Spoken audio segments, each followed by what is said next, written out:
of the families not knowing if they had loved ones in that building. The folks that were able to escape was obviously a very traumatic experience there. But you saw people come together very quickly. Obviously, the search and rescue, they've been doing this nonstop. We've been able to work from municipal, county, state, federal, and international. I mean, we had the Israelis here. I met with the Israeli ambassador to the U.S. Yesterday. And so I think people have been captivated by it because it's such an awful thing. It's like, there for the grace of God go I. I mean, so I think what it should tell people is don't take anything for granted. Make sure you tell people that are close to you that you love them. Make sure you hug those. I mean, I hug my kids anyways because I love them more than anything. But when you see something like that, you think about there were kids in the tower, and then now all of a sudden, you know, people's lives have been shattered, and so don't take anything for granted. The resilience of this community, South Florida, and our country, you know, has been remarkable, and I'm very proud to be associated with it.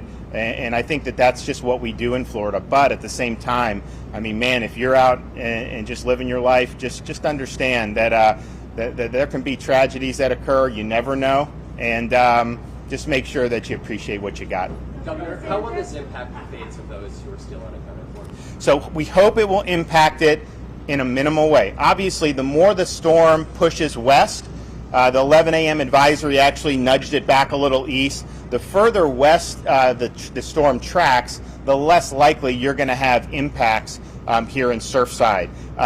However, given this plan, and if this plan's able to go forward, it's the opinion of the Division of Emergency Management and Director Guthrie that this building can be brought down prior to those impacts.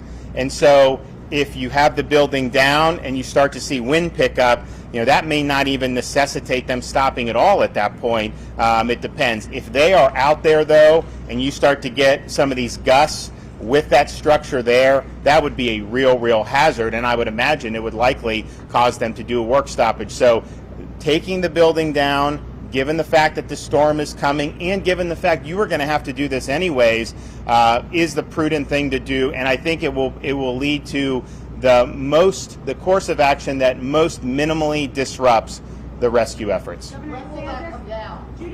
What's that? When will the building come down? I know Kevin is working with Mayor Burkett and Cava. I know they got to sign they got a contractor do it, but they are doing that right now, and I'd imagine Mayor Cava is going to have that announcement relatively short order. Governor DeSantis, yesterday we were being told that engineers and everyone are looking at the plans and that it would probably take a few weeks to be able to coordinate such a difficult mission to take the building down. What changed? You know, Well, maybe Kevin, you want to just speak to that because I know you were involved in it. Did you tell the families? Did you talk to the families this morning, and how did they receive this news? So the second question I'm going to let Mayor Cava talk about because Mayor Cava talked to those individuals.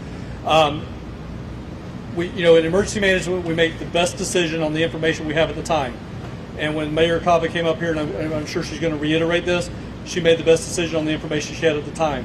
A couple of hours later, another another set of engineers came in and gave a new briefing, which allowed there to be an opportunity for us to be able to do something different. And again, I want to give Mayor Cava the opportunity to come up here and give those details, okay? Thank you. How will it be done, sir? Explosives or... What's that? How will it be done, with explosives or a wrecking ball? I'll let the mayor talk about that, but I think what Kevin is talking about is, bringing it straight down with a charge, some type of charge. What analysis were you given that led you to make this decision before those winds struck? In terms of the building? Yeah. Well, that was obviously that was obviously a decision that the mayor had jurisdiction. So she made the decision. We're supportive of it. You know, we think it, given the circumstances, is the best thing to do because you'd hate to see there'd be another disaster out there with this building being, if it falls in the wrong way, that would really put us back. And so, given the difficult circumstances, I think both Surfside and Miami-Dade are making the best decision under the circumstances. And again, we pledged support from the beginning to be able to work through this problem. We sent the engineering know-how, and then we are going to handle the costs of it, and we're happy to do that. As you know, the east side of storm is always a major concern. If the models wobble, will that accelerate the bringing down of the building? I think that will be dependent on what the mayor's doing, but I don't know that we would get impacts here. If this thing starts moving quickly, I think it would all be done even if we did get a wobble east, because we probably wouldn't be looking at impacts here till, what do you think, Kevin, maybe late Monday, early Tuesday? Monday, Tuesday. Yeah, so we do have some time. And that's why when we do these things for the hurricanes, I mean, we just want to give people the ability to prepare. The counties that we've enunciated, you know, that can change as the storm of the track changes. If it does go west, we could even take Miami-Dade out of it if there's not going to be an impact in Miami-Dade. If it stays closer east, then obviously, potentially, as we get into northern Florida, we're probably going to have to add some counties in the interior. So that's all there. We're ready. We're watching every track and making whatever adjustments that we need to do. Final thing I'll just say before I head back, and I'm going to do some more stops here, and then I will be in the EOC in Tallahassee later. But my wife and I were able to go back to the memorial wall down the street. I was there early on in this, and man, it's the amount of outpouring you see has grown exponentially. It was very moving, because when I first went, I knew some of the families. Now I've met a lot more of them, and so I recognize these folks, and I've heard stories about what their lives and what they meant to their family and friends. So it was really. It was really moving, and you know, I look at that, and it's such a range. I mean, you have people who lived a full life at age 90 plus. You have young kids. You have some of these younger adults in the prime of their life have all this opportunity ahead of them. You know, very special group of people. So it's you know, the communities come together, and I think that's made it easier. I know the families really appreciate all the support, but it's tough, and it's really been difficult to see. I'm going to be going to a service for one of the synagogues up in Aventura. They have some of their congregates, you know, lived in that building and are still missing, and so, you know, this impact, you know, up and down this coast. You see it in a whole bunch of different community organizations, religious organizations. I mean, it's really touched a lot of people, and you know, we've put obviously a lot of effort into it as a state and as a local community, and we'll continue to do it. But you know, it's been real difficult, because I think you don't expect to see something like this, and it just touched a lot of people. So we'll have more updates on the hurricane shortly. So. And to speak in Spanish, we have the Lieutenant Governor Jeanette Núñez. Buenos días. Esta mañana el gobernador firmó la orden ejecutiva emitiendo un estado de emergencia debido a la amenaza del huracán Elsa. Como escuchamos, han disminuido lo que es la categoría, ahora es tormenta tropical a partir de esta mañana. Hemos visto también los impactos de Elsa comenzarán a afectar tal vez los cayos de la Florida y partes de la península, del sur de la Florida y también el sur oeste, posiblemente extendiéndose hacia el norte del estado de la Florida. Estamos preparados para el riesgo de tornados, obviamente lluvias torrenciales y tal vez inundaciones. Estamos también monitoreando la trayectoria. Sabemos que los huracanes, las tormentas tropicales son propensos a cambiar lo que es la trayectoria, así que vamos a mantenernos informados y monitoreando muy acerca. Debido al estado de incertidumbre, el gobernador con su orden ejecutiva ha incluido los próximos condados de parte de la emergencia: Charlotte, Citrus, Collier, DeSoto, Hardy, Hernando, Hillsborough, Lee, Levy, Manatee, Miami-Dade, Monroe, Pasco, Pinellas y Sarasota. Esos condados son parte de la orden ejecutiva. Obviamente, si cambia la trayectoria, podemos incluir y quitar condados de la lista. También debido a la amenaza de tormenta, la demolición del edificio restante de Surfside es una necesidad urgente. Sabemos que han habido muchos ingenieros analizando y monitoreando esa parte del edificio restante, y debido a lo que tenemos aquí, los recursos del Departamento de Transporte, ellos han podido examinar la estructura y determinar el camino para seguir lo que es la demolición. El gobernador también anunció que el Estado va a pagar todos los costos asociados con la demolición de la estructura restante. El gobernador apoya esa decisión que la va a hacer la alcaldesa. Estamos aquí para apoyar y obviamente para ayudar con los costos. Creemos que es necesario, que es lo correcto. Sabemos que es un tema bastante difícil porque muchos que sobrevivieron el colapso tienen muchos de sus artículos personales y entendemos que es un tema muy emocionante para ellos, pero es lo correcto, no podemos arriesgar las vidas de ellos y también queremos reiterar que no podemos seguir poniendo en riesgo las vidas de nuestros rescatistas que están trabajando continuamente y por eso estamos de acuerdo con esa decisión. El gobernador, la primera dama y yo tuvimos la oportunidad de nuevo de ir al sitio donde están las fotos, las memorias y hemos podido hablar obviamente con muchos familiares y de verdad es algo muy difícil para nuestra comunidad, nuestro estado, poder escuchar las vidas de las personas que nos han contado los seres queridos y de nuevo queremos seguir unidos en oración para los familiares, las amistades, todos que están trabajando aquí y vamos a seguir continuando apoyando. Muchas gracias. Thank you, Lieutenant Governor. And now I welcome Miami-Dade County Mayor, Honorable Daniela Levine Cava.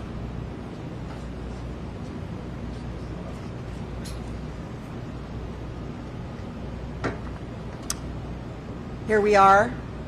It's day 10 of this unthinkable tragedy. I'm extremely proud to be joined on this site this morning by first responders who've been working tirelessly around the clock, as we all know, over the last nearly week and a half. So as we prepare for Hurricane Elsa, we're bringing in new federal teams to allow some of our other task force members to deploy for the storm. We've asked a few of those first responders who are now rotating out of here today so that we, our community, can thank them on behalf of everyone who's watched them in action, who's cheered them on.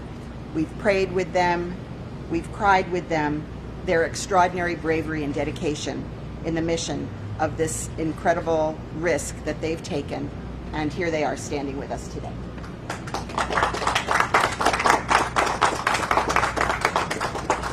And you all know they're here as representatives because there's hundreds more like them. Our community and the whole global community has been watching around the world, and we are so grateful for your continuing to hold us in your hands across the world. As we continue to search through the night, our teams recovered 2 additional victims. The number of confirmed victims now stands at 24. That's 188 accounted for and 124 unaccounted for. The numbers are fluid and will continue to change, as we've told you repeatedly. As the governor mentioned, we're doing everything we can to move forward with demolition as soon as we have a final path to do so, and we are so grateful to the governor, to the state, for stepping up and offering to pay for this demolition so that it can proceed expeditiously as soon as we have that final path. We have experts right now on site evaluating, and the contract has been signed for the demolition to begin.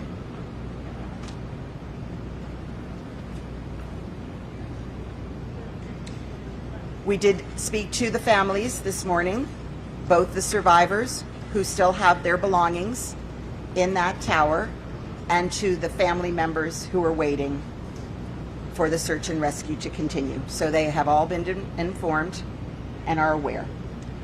I also want to address concerns about animals that may have been left in the building. Many in the community have raised this concern. We are all very aware and working hard. I want to be very clear that search and rescue conducted 3 separate searches, a primary, secondary, and tertiary, and they found no animals. I was informed this morning that they did a sweep with cameras and they found no animals at this time. I've also been in touch with the contractor and provided the locations that were given to me of possible animals still in the building, and they're aware and doing everything that they might do just to make an additional search. But I want to be very clear that they would not be doing that on site. because they are not going to be able to go into those units. It is not safe for anyone to go beyond the first floor. I very much understand that pets are part of people's families. I have always been a pet owner myself, and my heart goes out to those who fear for their animals, and I just want you to know that additional efforts have been made and are being made. So this morning I signed a local state of emergency for Hurricane Elsa, and out of an abundance of caution, we are ensuring that we are mobilizing everything we need in the county to prepare for any possible impacts. There's still a lot of uncertainty about the path. We're going to hear from our meteorologist, but we are continuing to monitor closely. And if there are any potential impacts to Miami-Dade, we are ready, and we urge everybody at home to take the necessary precautions. You know what to do. We're being briefed regularly by the National Weather Service, and they'll be here and they'll provide us with an update, and they are embedded with us in this operation.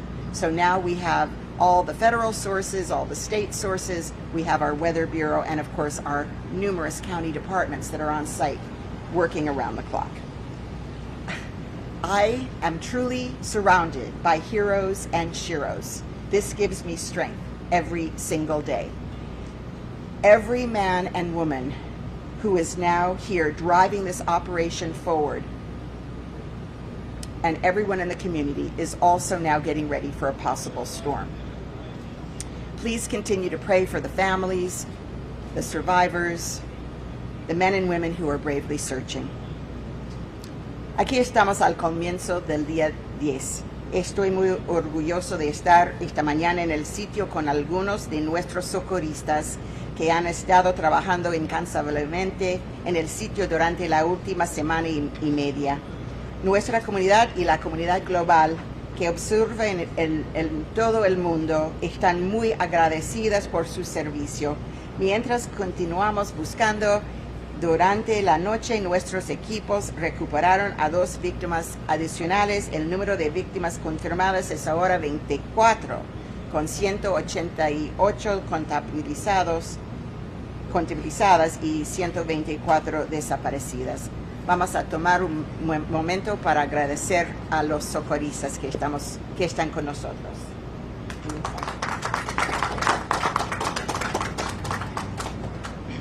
Como mencionó el gobernador, estamos haciendo todo lo posible para avanzar con la demolición tan pronto como tengamos un camino final para hacerlo, y ahora mismo recibimos las noticias que el gobernador, el estado, ya firmó el contrato y ellos van a seguir adelante con la demolición. También quiero abordar las preocupaciones sobre los animales que quedan en el edificio. Pasaron 3 búsquedas y no encontraron. Finalmente, ellos hicieron una búsqueda de cámara recién para verificar, y yo he nombrado las mascotas que me han mencionado, y la compañía que está haciendo la demolición también está revisando a ver si pueden salvar, si les encuentra, aunque no pueden entrar físicamente arriba del primer piso. Es demasiado peligroso entrar personalmente en este edificio, y hasta el momento, con 3 pasos, con las cámaras y todo que han hecho, no han encontrado ninguna mascota. Yo también tengo animales, gatos, y estoy entiendo muy bien que son parte de la familia. Esta mañana firmé el estado de emergencia local para el huracán Elsa por precaución a medida que emergimos de nuestra comunidad, para estar listos para posibles impactos de tormentas. Todavía hay mucha incertidumbre en el pronóstico, y por lo tanto continuamos monitoreando de cerca mientras estamos a nuestra comunidad a que se lleve todos los preparativos en casa. Continúe orando. Continúe y yo continúo orando por las familias que hemos perdido, a los hombres y mujeres que buscan con valentía. De verdad son mis héroes, y de ustedes también. Gracias a todos y bendiciones. Gracias. We're going to do questions after. Thank you, Madam Mayor. Representing the National Weather Service, Robert Molleda. Good morning. We continue to closely monitor Tropical Storm Elsa. A bit of good news, the storm was downgraded to a tropical storm with the advisory that came out at 11 a.m. However, we still need to be watching this very closely as it gradually approaches Florida. You heard the governor earlier mention the timeline that we're looking at for when the conditions are going to start to get worse here in South Florida, and that's as early as Monday afternoon. We could start to see some more frequent rain bands moving through with some gusty winds, and then that will continue through Tuesday. A lot depends on the exact track the storm takes. So, as of right now, the center of the storm is forecast to pass over the Florida Straits, come close to the lower Keys Monday night, and then up to or close to the Gulf Coast of Florida on Tuesday. But remember, any slight shift to the east would mean that we would get worse conditions here in Southeast Florida, the Miami-Fort Lauderdale area. Heavy rains, gusty winds, tropical storm force winds are certainly a possibility. So we can't let our guard down. We still need to be watching this very closely. So the weather this weekend, today and tomorrow, should be nice, and then conditions gradually starting to get worse late Sunday night, and then especially on Monday and Tuesday is the time frame when we could see the worst conditions with the storm. En español, seguimos monitoreando muy de cerca el progreso de la tormenta tropical Elsa. Buenas noticias que sí fue degradado a tormenta tropical. Sin embargo, debemos de seguir monitoreando muy de cerca la tormenta, ya debido a que, como indicó el gobernador previamente, los impactos para el sur de la Florida serían sentidos tan temprano como el lunes por la tarde y continuando durante el día del martes. La trayectoria o el pronóstico de la trayectoria indica de que va a pasar, pudiera pasar cerca de Los Cayos y después la costa oeste o la costa del Golfo de la Florida. Sin embargo, un desvío ligero hacia el este pudiera traer a las condiciones más fuertes o más severas sobre el sureste de la Florida o la zona de Miami-Fort Lauderdale. Por lo tanto, debemos de seguir muy de cerca esta tormenta, no bajar nuestra guardia, porque todavía estamos bajo una amenaza de condiciones de tormenta tropical, ya como acabo de indicar, tan temprano como el lunes por la tarde y continuando durante